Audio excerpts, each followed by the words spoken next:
I'm actually the director of coaching for the club, Fram Soccer Club, and I've had that position now for just over about a year and a half. I'm just a vehicle for them to get to their destination. Their destination is obviously going to be, hopefully they'll be in college, and the next destination obviously will be within the professional ranks, and the national teams. We have a number of players on this team that will definitely be involved with the national program, and we have a number of players that are currently, with the Mexican national program and the US national programs. We work within the four components of the game, which is technique, tactics, fitness and psychological. The technique being the ability of their passing, dribbling, controlling, receiving, heading, tackling, finishing. The tactics, which means their decision making from within the game. The psychological aspect of them being mentally tough to make it to that next level.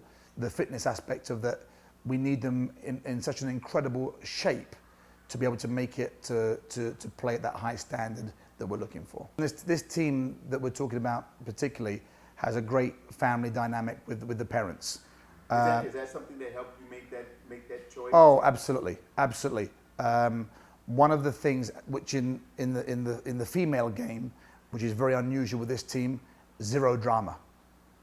They're friends on the field, they're friends off the field, and when the whistle blows, they roll up their sleeves together and there's a great camaraderie with this team, and the dynamic with the zero drama makes it so much easier to handle. Honesty is the best policy.